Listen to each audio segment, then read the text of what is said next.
اور تو اور ایک سابق وزیر اعلیٰ پنجاب اور ان کے ہونہار صاحبزادے بھی یہ خبر اڑانے میں پیش تھے، حالانکہ اس وقت تک میں نے جنرل عاصم منیر کو سوائے ٹی وی کے کبھی بالمشافہ دیکھا بھی نہیں تھا۔ صحیح۔ جب سے general Asim Munir army chief بنے ہیں، غائبانہ طور پر ان کی تعریف و تنقید دونوں سننے میں آتی رہیں۔ وزیر اعظم شہباز شریف نے ایک ملاقات میں مجھے 1985 کے بعد سے آنے والے آرمی چیفز کا تقابل پیش کرتے ہوئے مثالوں سے واضح کیا تھا کہ جنرل عاصم منیر ان سب سے مختلف اور بہتر ہیں۔ انہوں نے مجھے بھی یہ بھی بتایا تھا کہ ان کی نمایاں خوبی یہ ہے کہ وہ ادھر کی دکھا کر ادھر کو گیند نہیں مارتے اور نہ ہی وہ وکٹ کے دونوں طرف کھیلتے ہیں۔ اسی طرح میرے کئی دہائیوں کے دیرینہ دوست محسن نقوی بھی ہر ملاقات میں جنرل صاحب کے واقعات اور خوبیوں کا دفتر کھول بیٹھتے۔ محسن نقوی رازوں کو گہرائی میں دفن رکھنے، کم گوئی اور خاموشی سے ہر سوال کو ٹالنے کا فن بخوبی جانتے ہیں۔ یعنی انہوں نے محسن نقوی صاحب کو کلین چٹ دی کہ میں نے کچھ نہیں دس دے، جی، وہ ٹال دیتے ہیں، وہ بڑے فن سے اور مہارت سے وہ کرتے ہیں۔ ان کے اندر کیا طوفان برپا ہوتے ہیں چہرے کی کیفیت سے دوستوں پر تو یہاں ہو جاتے ہیں، مگر خود ان کی اس بارے میں کبھی زبان نہیں کھلتی۔ بطور صحافی میں تجسس سے مجبور ہو کر محسن نقوی سے دوستانہ اور کبھی کبھی شکوے کے انداز میں کہتا رہا کہ جنرل صاحب سے ملاقات کروا دو۔ محسن نقوی ہنس کر کہتے میں نے آپ کا پیغام دے دیا ہے، مگر وہ صحافیوں سے ملنا نہیں چاہتے۔ ایک بار محسن نقوی سے اسلام آباد میں تلخ مکالمہ ہو گیا کہ آپ میرا پیغام ہی نہیں پہنچاتے، ورنہ ملاقات کیسے نہ ہوتی۔ اگلے صبح محسن نقوی نے بتایا کہ آپ کا خط اور پیغام میں نے جنرل صاحب کو پہنچا دیا ہے، اور انہوں نے مسکرا کر اسے ISI کے سربراہ جنرل عاصم ملک کے حوالے کر دیا، گویا کہ سہیل وڑائی صاحب نے خط بھی لکھا تھا۔ وہ خط جو ہے وہ حوالے ہوا، پھر وہاں سے DGI کے حوالے ہو گیا۔ پھر آگے جو ہے وہ سہیل وڑائچ کہتے ہیں کہ مجھے محسن نقوی کی بات پر یقین نہ آیا اور میں سمجھا کہ یہ بات صرف مجھے ٹالنے کے لیے ہے، مگر دوسرے دن ملیشیا کے وزیر اعظم کو اعزاز دینے کی تقریب صدارتی محل میں ہوئی تو وہیں پہلی دفعہ جنرل عاصم منیر سے دعا سلام ہوئی۔ انہوں نے نہ صرف گزشتہ روز کے پیغام کی تصدیق کی بلکہ وقتاً فوقتاً میری درخواستوں کا بھی مسکرا کر اقرار کیا اور کہا کہ ضرور جلد ملیں گے۔ یہاں تک جو ہے وہ انہوں نے بیسیکلی مضمون باندھا ہے جی، کہ ملاقات کیوں کر ہوئی، کتنی کیسے ہوئی مشقت اور اس ہوئی کے ہے۔ لیے کتنی تگ و دو جو ہے وہ کی گئی۔ بالآخر وہ پہلی ملاقات بیلجیم کے شہر برسلز میں ہوئی۔ یہ پہلی ملاقات تھی، میں نے نہ کبھی خفیہ ملاقات کی تھی اور نہ آج کی۔ یہ ایک عاجز صحافی اور فیلڈ مارشل کی ملاقات تھی جس میں میرے کھردرے سوالات تھے اور ان کے واضح اور شفاف جوابات۔ ظاہر ہے کہ اب اس میں جب یہ کہہ رہا ہوں کہ یہ جب وہ بتاتے ہیں کہ کتنی طویل ملاقات تھی تو کالم میں چیزیں اتنی طویل نہیں ہیں۔ صحیح۔ اب یہ خدا جانے کہ سہیل وڑائچ صاحب نے کس وجہ سے اس کو اتنا مختصر لکھا ہے، یہ اب ظاہر ہے کہ اس کا جواب وہی دے سکتے ہیں۔ بہرحال ایک خبر جس کی تصدیق ہوئی ہے وہ میرا خیال ہے سٹینڈ آؤٹ کرتی ہے میرے لیے، تو اس پورے کالم میں جو سب سے زیادہ سٹینڈ آؤٹ کرتی ہے، کیونکہ دیکھیں وہ جو معافی والی بات ہے نا، وہ بات پہلے سے ٹاک آف دا ٹاؤن ہے، ایوری بڈی نوز۔ وہ DGI وہ بات پہلے کر چکے ہیں۔ بہرحال وہ بھی ایک بڑا دعویٰ ہے جو اب direct chief of army staff field marshal Syed Asim Munir سے منسوب کر دیا ہے۔ اور پاکستان کے زمینی حقائق کو اگر آپ ذہن میں رکھیں تو یہ بات یاد رکھیں کہ اپنے نام سے، اپنے چہرے سے، اپنے انٹروڈکشن سے، اپنے کالم میں میرا نہیں خیال کہ مبالغہ آرائی کی جا سکتی ہے، اس کی گنجائش ہے۔ صحیح۔ تو وہ جو ہے جہاں ہے جیسے ہے کہ بنیاد کے اوپر وہ سامنے رکھ دیا گیا ہوگا۔ آگے کیا کہتے ہیں جی سہیل وڑائی صاحب؟ وہ کہتے ہیں کھردرے سوالات تھے اور ان کے واضح اور شفاف جوابات۔ بات سیاست سے شروع ہوئی اور بالخصوص ان افواہوں پر کہ صدر پاکستان اور وزیر اعظم کو تبدیل کرنے پر کام ہو رہا ہے۔ جنرل عاصم منیر نے برسلز کے جلسے میں اور میرے ساتھ 2 گھنٹے کی طویل نشست میں واضح طور پر کہا کہ تبدیلی کے بارے میں افواہیں سراسر جھوٹ ہیں۔ جب ان سے پوچھا گیا کہ یہ سب خبریں تو سول اور عسکری ایجنسیوں کی طرف سے آئی ہیں تو انہوں نے کہا کہ ایسا ممکن نہیں، دراصل ان کے پیچھے حکومت اور مقتدرہ دونوں کے مخالف اور سیاسی انارکی پیدا کرنے والے عناصر ہیں۔ اپنے عزائم پر انہوں نے اسٹیج پر کھڑے ہو کر کہا کہ خدا نے مجھے ملک کا محافظ بنایا ہے، مجھے اس کے علاوہ کسی عہدے کی خواہش نہیں، میں ایک سپاہی ہوں اور میری سب سے بڑی خواہش شہادت ہے۔ جنرل عاصم منیر بار بار سیاسی حکومت کے تدبر، اور بالخصوص وزیر اعظم شہباز شریف کے 18 گھنٹے پرخلوص کام کرنے کو سراہتے رہے۔ انہوں نے کہا جنگ کے دوران وزیر اعظم اور کابینہ نے جس عزم اور حوصلے کا مظاہرہ کیا اس کی تعریف کی جانی چاہیے۔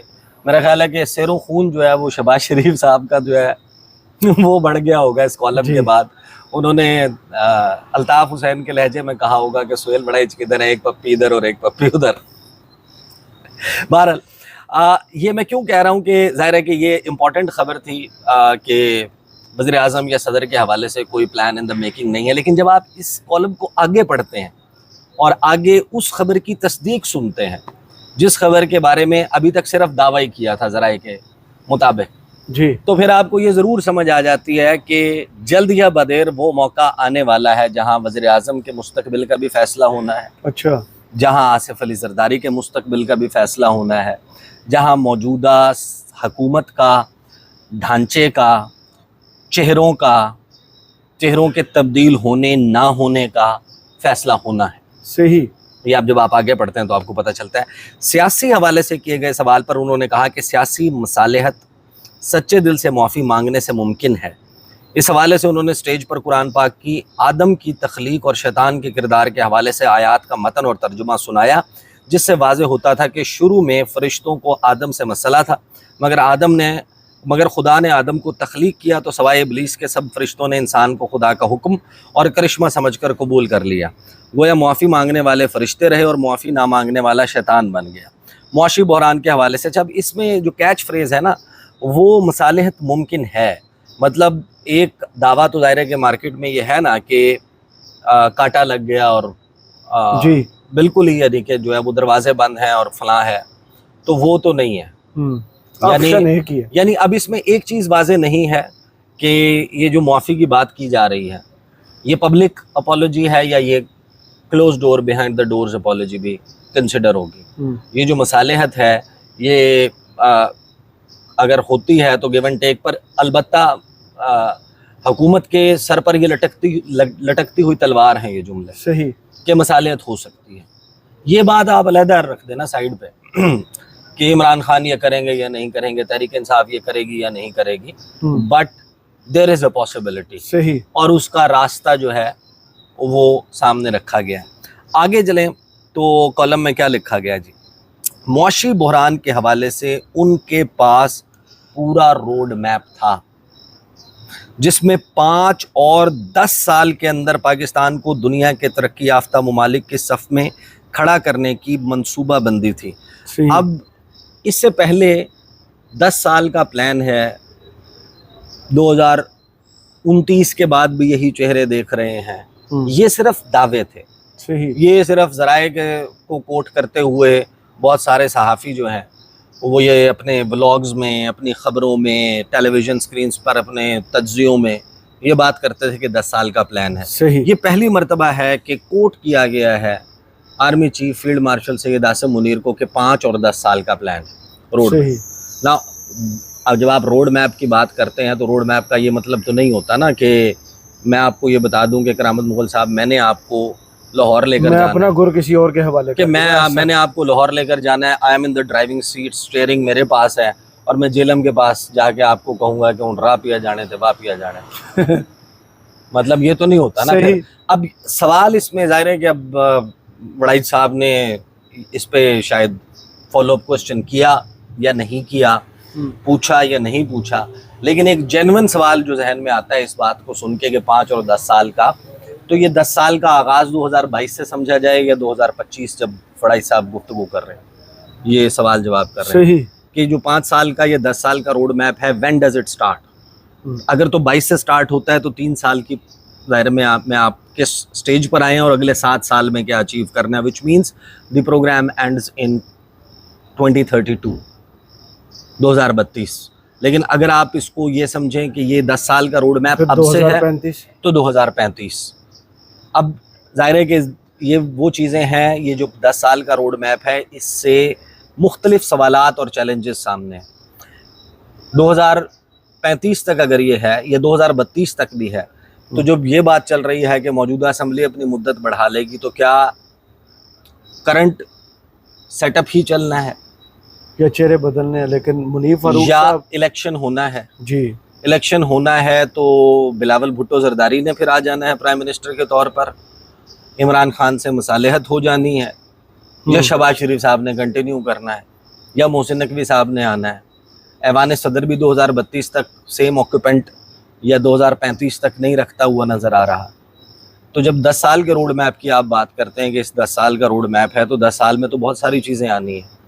آپ کو اس سوال کا جواب ظاہر ہے کہ 10 سال کے اندر کیا ہوگا، عمران خان جیل میں رہیں گے یا جیل سے باہر آ جائیں گے، تحریک انصاف کو پولیٹیکل سپیس ملے گی یا نہیں ملے گی، جی شاہ محمود قریشی رہا ہو جائیں گے یا گرفتار رہیں گے، یاسمین راشد، عمر سرفراز چیمہ، سینیٹر اعجاز چودھری، ان کو بھی سب کو 10 سال کی سزا۔ اب نہیں، یہ سوال ہے نا کہ اب اسی طریقے سے چلنا ہے یا معاملے نے تبدیل ہو جانا ہے۔ صحیح، یہ تو اب 10 سال کی بات ہو رہی ہے نا، آفیشلی 10 سال کی بات ہو رہی ہے کہ 10 سال کے اس روڈ میپ میں آپ کی جو پولیٹیکل سٹیبلٹی کا عالم ہے وہ یہی رہے گا یا اس میں کچھ تبدیلی آنی۔ صحیح، جو گیم میں اس وقت آپ کو فیسز نظر آ رہے ہیں، انہوں نے ایز اٹ از چلنا ہے۔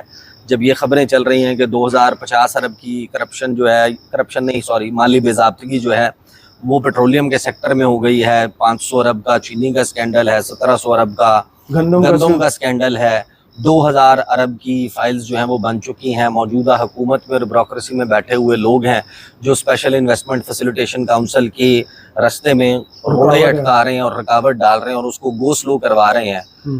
یہ جتنے 1000 ارب کی کرپشن گنوائی گئی ہے یا گنوائی آف لیٹ حالیہ عرصے میں گنوائی گئی ہے، اتنے تو سعودی عرب میں ارب نہیں ہے جتنے ارب کی یہ کرپشن ہے۔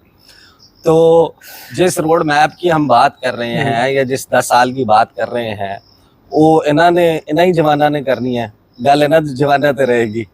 جہاں پر آپ نے دیکھا نا کہ وہ انرجی ڈرنک پی کے میاں صاحب بھی کچھ چیزیں کر رہے ہیں۔ بہرحال آگے چلیں، بڑا انٹرسٹنگ ہے یہ، ظاہر ہے کہ یہ کالم اس میں آگے جناب کہتے ہیں کہ 10 سال کے اندر اندر پاکستان کو دنیا کے ترقی یافتہ ممالک کی صف میں کھڑا کرنے کی منصوبہ بندی تھی۔ انہوں نے حساب کتاب لگا کر بتایا کہ اگلے سال سے ریکارڈ سے ہر سال 2 ارب ڈالر کا خالص منافع ہوگا اور جو ہر سال بڑھتا جائے گا۔ انہوں نے بتایا کہ پاکستان کے پاس نایاب زمینی خزانہ ہے اور اس خزانے سے پاکستان کا قرضہ بھی اتر جائے گا اور پاکستان کا شمار جلد ہی خوشحال ترین معاشروں میں ہونے لگے گا۔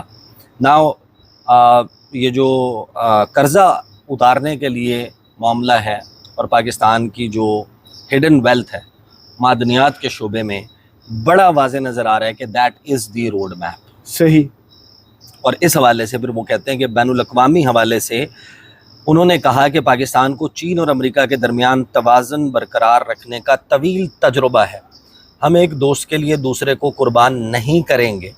انہوں نے صدر ٹرمپ، اچھا میں آپ کو یہ بتا رہا ہوں کہ ہم اس کے فالو اپ میں جو ایک ویڈیو کریں گے نا، وہ اس اسپیسیفک پیراگراف کے حوالے سے ہے۔ یہ جو ڈپلومیٹک ونڈر ہم اچیو کرنے کی بات کر رہے ہیں، یہ ناممکن نہیں ہے یہ ممکن، لیکن if Pakistan pulls this off, یہ ایک اتنا بڑا سفارتی ونڈر ہوگا جس کی دنیا میں، رہتی دنیا میں مثالیں دی جائیں گی کہ ہم نے یہ بھی کر دیا تھا۔ صحیح، کلوز ٹو امپاسبل ہے، ناممکن نہیں ہے، and that would make field marshal Syed Asim Munir as the best diplomat in the world.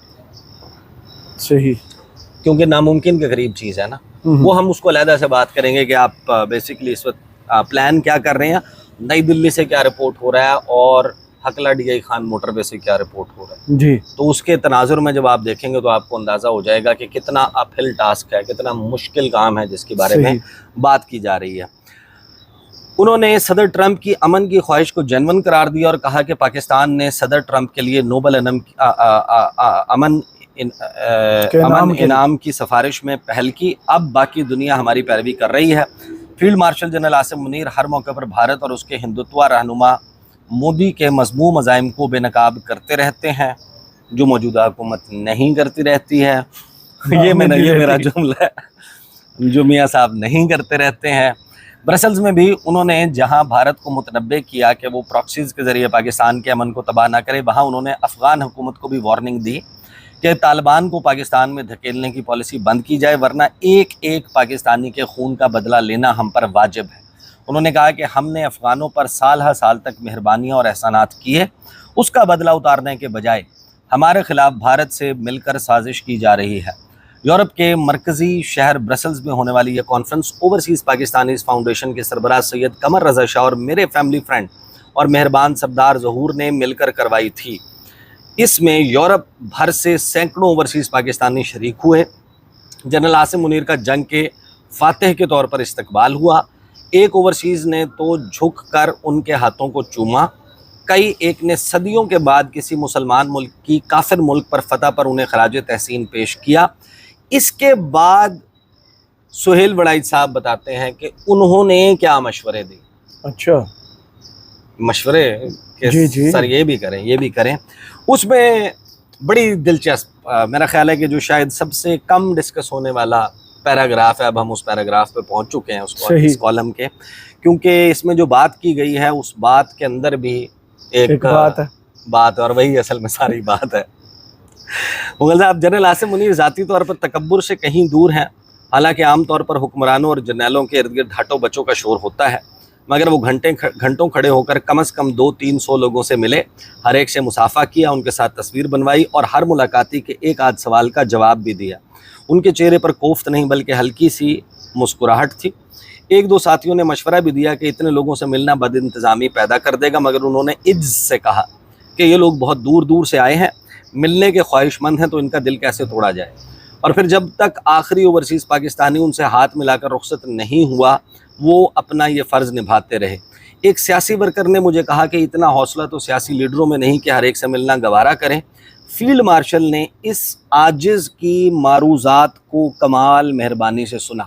Now that is the point کہ فیلڈ مارشل نے اس عاجز کی یعنی سہیل وڑائی صاحب کی معروضات کو کمال مہربانی سے سنا۔ سب سے بڑی آواز تو یہی ہے کہ سویلین نظام چلتا رہے۔ صحیح، یعنی آپ سفارش کس چیز کی کرتے ہیں؟ جی، گویا آپ کے ذہن میں یہ خدشہ موجود ہے یا آپ کو گفتگو سے یہ اخذ ہوا کہ شاید سیاسی نظام نہ چلتا رہے، لہٰذا سب سے بڑی آواز یہی ہے کہ سیاسی نظام چلتا رہے۔ یہ اب انہوں نے کہا ہے، دعویٰ کیا ہے، تو میں اس کو بیان کر رہا ہوں۔ انہوں نے کہا کہ چلتا رہے، اس کو مصلحت اور مصالحت سے مزید نمائندہ بنایا جائے۔ یعنی پہلی سفارش انہوں نے شہباز شریف اور موجودہ حکومت کی کہ انہاں نوں چلن دو۔ اگلی سفارش انہوں نے پی ٹی آئی کی جس میں انہوں نے کہا کہ اس کو مصلحت اور مصالحت سے مزید نمائندہ بنایا جائے، گویا کہ پی ٹی آئی کو سپیس دی جائے تاکہ واقعی مستحکم پاکستان کی بنیاد رکھی جا سکے۔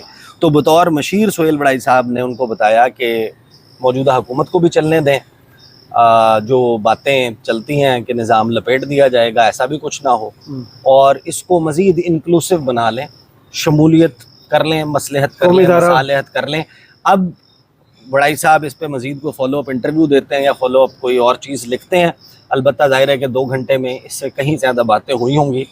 وہ وڑائی صاحب نے کیوں نہیں اس کو حصہ بنانا مناسب سمجھا، اس کا جواب ان کے پاس ہوگا۔ البتہ ہم وہ جو بین الاقوامی والی بات ہے اس کے اوپر علیحدہ سے بات کریں گے۔ چلیں، بہت شکریہ عیسیٰ نقوی آپ کے تجزیہ کا۔ کمنٹس باکس میں ضرور بتائیے گا یہ ویڈیو آپ کو کیسی لگی۔